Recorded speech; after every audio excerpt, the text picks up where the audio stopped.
Hello, this is Kristen again. I'm starting a new series of videos that have to do with teaching in a very simple manner how it is that we have come to believe what we believe, think how we think, and also how it came to be that we might be suffering or having certain challenges in our lives that we might be feeling a little hopeless about, but then to impart quite a bit of hope that you can change these things. It's possible, and it's just a matter of making the decision to start to make the changes. So this video will talk about just kind of how, in a basic way, very basic way, how the way in which you think about yourself and about life came to be. Because how you think about life and how you think about yourself is pretty much, you could think of it like a foundation of everything else that you experience in your life. It sets you on a very particular trajectory of how you see things, choices you make, how you feel about yourself. Okay, so how you think about life, how you think about yourself is really a foundation. And this gets built, starts getting built probably before you were even born, because you came into an environment in the mother. Okay, you were in an environment, and you started to experience your mother's experience, essentially. So you something started to learn things about that environment, and then you were born into a household. I have some houses. These are houses. These are different houses. They could be any different place. Like maybe one is in, say, Spain, and another house is in the United States somewhere, and the other one is in, I don't know, Japan. Okay, very different households. You were born into one of them. Out of the billions of households or billions of environments, you were born into one, a particular one. Okay, so let's pick this one. You were born here. Okay, so whatever one you were born into, there were very specific circumstances, conditions, people, belief systems of the people who were taking care of you, and you could only experience, as a newborn infant and child growing up, you could only experience what was taking place in that household, and then of course in the community that house is in, and so forth. Wherever you were in the environment, you were limited to the thinking of the people around you, to their beliefs and the way they behaved. And so you then had experiences. Of course, as soon as you're born, you start to experience life. And as you are having these experiences, you are beginning to form understanding, you're learning about this life. You receive, the information from your environment. Am I loved? Am I wanted? Am I safe? Will my needs be met? These questions are thought to have already been answered by the time the person is, I don't know if it was 3 years old. If anyone out there knows.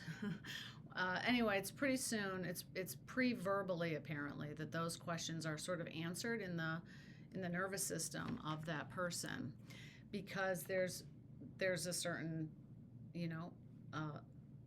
atmosphere that we're born into. It could be a stable, safe, quiet, peaceful, loving atmosphere. It could be a chaotic, dangerous or scary, traumatizing environment, right? There's all different, and everything in between, right?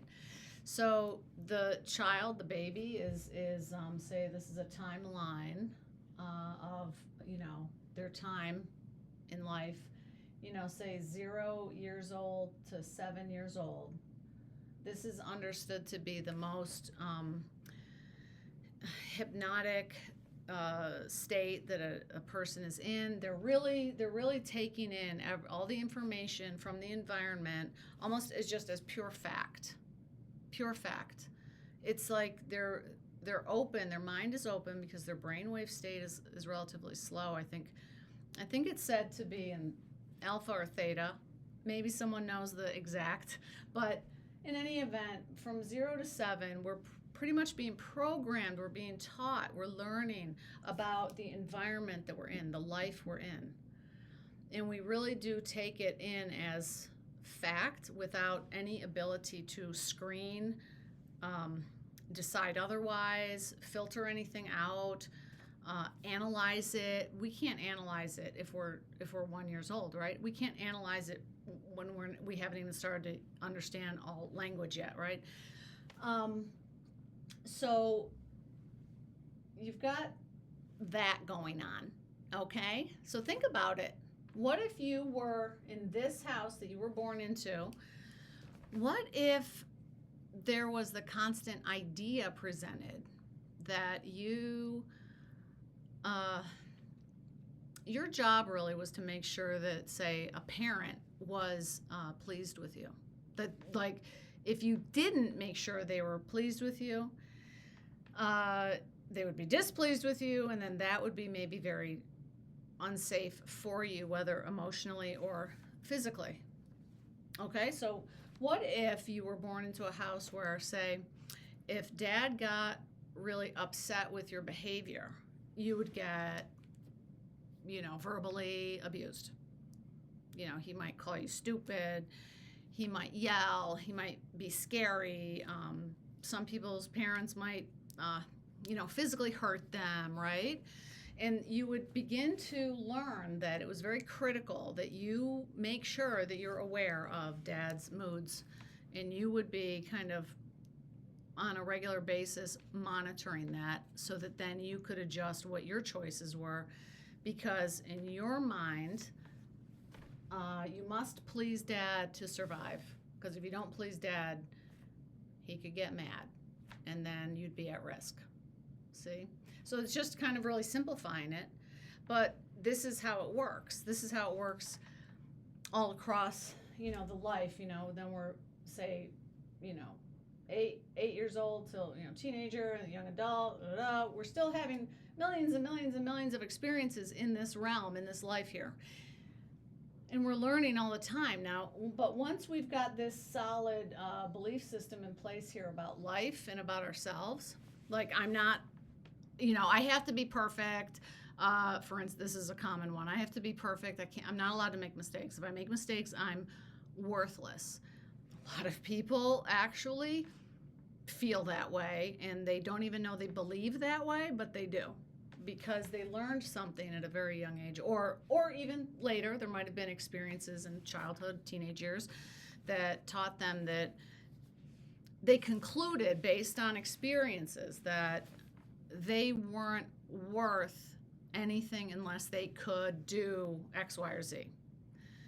That they weren't just worth something on their own just as they are, because that isn't what they learned, and their experiences continue to reinforce this bad idea that they had to earn their value.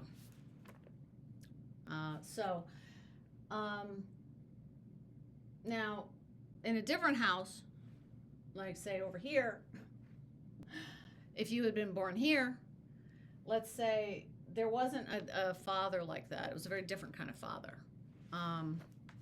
Maybe that father was very supportive. He was very loving. Sure, he lost his temper once in a while, but when you were little, by and large, what you learned was that you could rely on him as a stable authority figure in your home, that he loved you and cared about you. You felt loved by him, and you felt valued by him, and you didn't come to the conclusion that you had to please him and make sure you were watching his emotions all the time, because he wasn't volatile. He was just kind of stable, by and large. And so the child growing up here, say it was you would have had a very different belief system by the time you were a teenager than, say, the you that grew up in this house, who by the time they were a teenager, they were already very much a people pleaser because they lived in fear in their own home, right? So then that contributed to experiences, say, in school with other kids and maybe teachers and things, right? And it sets that child on a very specific trajectory of experience, because as you continue to make very specific choices, you will then be directing yourself down a particular path of particular experiences, what you tolerate from others, and what you call good enough for yourself, or what you say isn't good enough for you. This child growing up here might go to school and have a very different experience with peers because they feel an inner confidence that's quite natural because they're accustomed to being treated with respect in their home. And so they have formed the conclusion about themselves that they are deserving of respect and good treatment and things like that, right? So, and again, there's endless scenarios, right? There's endless life journeys, there's endless experiences, not just endless kinds of upbringings that you could have had. And all of our human experiences can lend themselves to oftentimes reinforcing beliefs we have about ourselves, primarily because if we believe something to be the case about life, we will then have, those lenses on when we go through life. And we're kind of looking for our reality that we decided that we know how it is. And we'll find it out there. And it will then reinforce what we believe about ourselves and about life. So, what was I saying? There's endless, infinite variety of options for how a person could come to think and how they could come to feel about themselves. And so the main point here is, say you were born here and you don't like being a people pleaser anymore, and you don't like that feeling you have like you've got to earn your keep on this earth, and you don't feel good about yourself because now, we just explained, well, of course you feel that way because you had those experiences, and then maybe they got reinforced later because you were already kind of seeing things that way, seeing yourself that way, and then maybe in adulthood it just, where would it have gone? You still think this way, right? But just because you were born here, and just because you lived your whole life so far up until, say, this very moment right here, where you're watching this video, and you never thought about it like this before, there is no law of the universe that says you still have to live according to the way you thought, the way you were taught to think, the way you learned how to feel about yourself. There is no law in the universe that says you got to continue on for the rest of your life into the future behaving just the way your father made you feel about yourself or caused you to feel about yourself. So you could decide, wait a second, I'm suffering with kind of like the results of this in my life. Say you're an adult, or you're a young adult or a teenager about to be an adult, and you are not having a good time. Say you're feeling down, you're feeling depressed, you don't like yourself, you wish you were different, you feel like you're not enough, and all of these things. Well, if you do a little bit of a search within yourself and into your history, and you start to think about, well, where did I first start to come up with that idea about myself? Where did I get that from? Oh, they told me that, and then that teacher told me that, and then that kid was mean to me, and on and on and on, and all my boyfriends cheated on me, and all these things. Okay, so you can now say, okay, well, according to what Kristen said, she's telling me I could actually say, well, I want to live like that kid feels now. They are self-confident, they're pretty happy with themselves, they go after things that they're interested in, and they're just enjoying their life, and and they know that they're worthy of love and all these things. I want to feel like that, and you can. You can start to. You can start to decide what you're going to feel, because you see, it's all very sort of like dice were thrown and you ended up somewhere. It's all very arbitrary. So this personality that you're in right now need not stay. You're free to go, in a sense. You're free to come out of this mental construct that you came from. It's all going on in the mind in terms of how you believe and how you think. So you can start. You can do some writing. You can start to figure out, well, what is it that I do believe about myself and about life? Because whatever household you grew up in, or however you grew up, you definitely came to some conclusions about how life works and what's real and what isn't, and it kind of operates like a law within you. It's very silently operating, dictating to you whether or not you're vulnerable, whether or not you're a victim, whether or not you have any kind of empowerment or possibility, and things like that. If you want to, you can start. You can just start to think about this. Do some writing. Write down, try to really get in there. How do I feel about myself? Just get to know where you're at right now. What did I come to believe about myself, whether it's true or not? I'm going to be open to, say to yourself, I'm going to be open to the possibility that how I think about myself might be inaccurate, because the only reason I feel any kind of way about myself is because of literally where I was born and who raised me and how I was treated and how I interpreted experiences.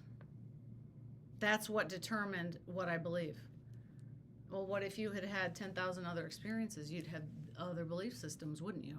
So that means if there's something you don't like about how you believe and feel about yourself, it's your choice to continue that way or make a new decision about, taking a different option and making that be your future. And you could think of it like, I'm going to live the rest of my life as if I was raised in this like ideal household that I'm going to imagine in my mind, because I want to feel how that kid would have felt, because who would I have become had I been in that household?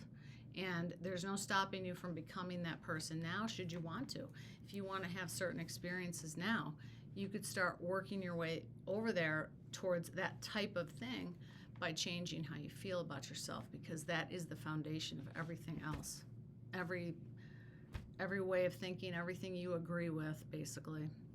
So I hope that is helpful, and I'll see you in the next video where I'm talking about things like this. Thanks for watching.